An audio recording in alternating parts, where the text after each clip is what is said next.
Greetings everybody, this is a device that'll allow you to play your PlayStation 5 remotely with your PlayStation 5 controller and your phone. I'm going to talk about the positives and the negatives of this device.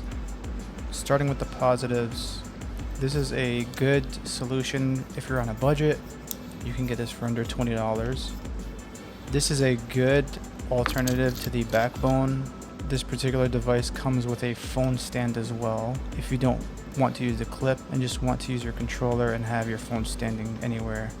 Having this device will allow you to use your PlayStation 5 controller, which also allows you to utilize the adaptive triggers from the PlayStation 5.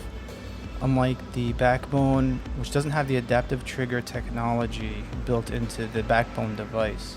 This device is pretty durable as long as you don't put too much pressure on it. Maybe if you sit on it or put really heavy weight onto it, it might break.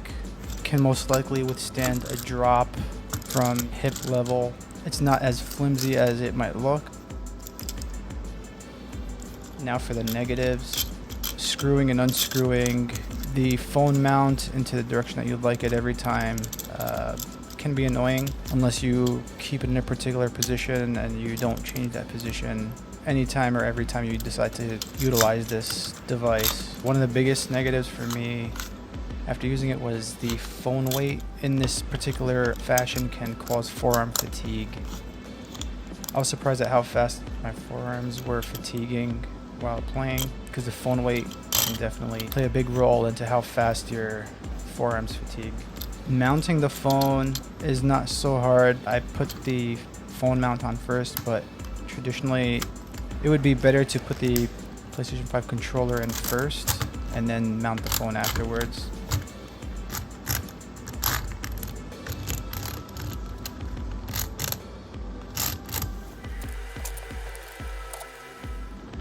Removing the clip after done utilizing it can be difficult to take off. At first, I felt like I was going to break the device because it was difficult, but if you manage to put pressure downwards from the top and then lift up the clip, it might come off a little bit easier.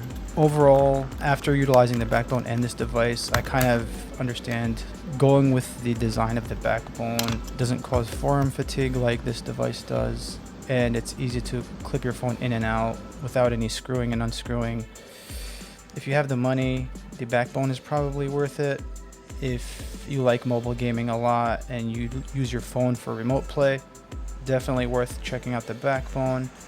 But if forearm fatigue is not an issue and you don't mind screwing and unscrewing every time you mount your phone or something like that, this should do the job for you as well.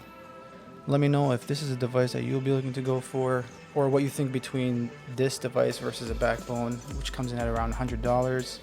Is worth it. I'd like to know your opinions. Feel free to comment, like, and subscribe, and check out my other video on the backbone if you haven't already to see a full detailed review on that.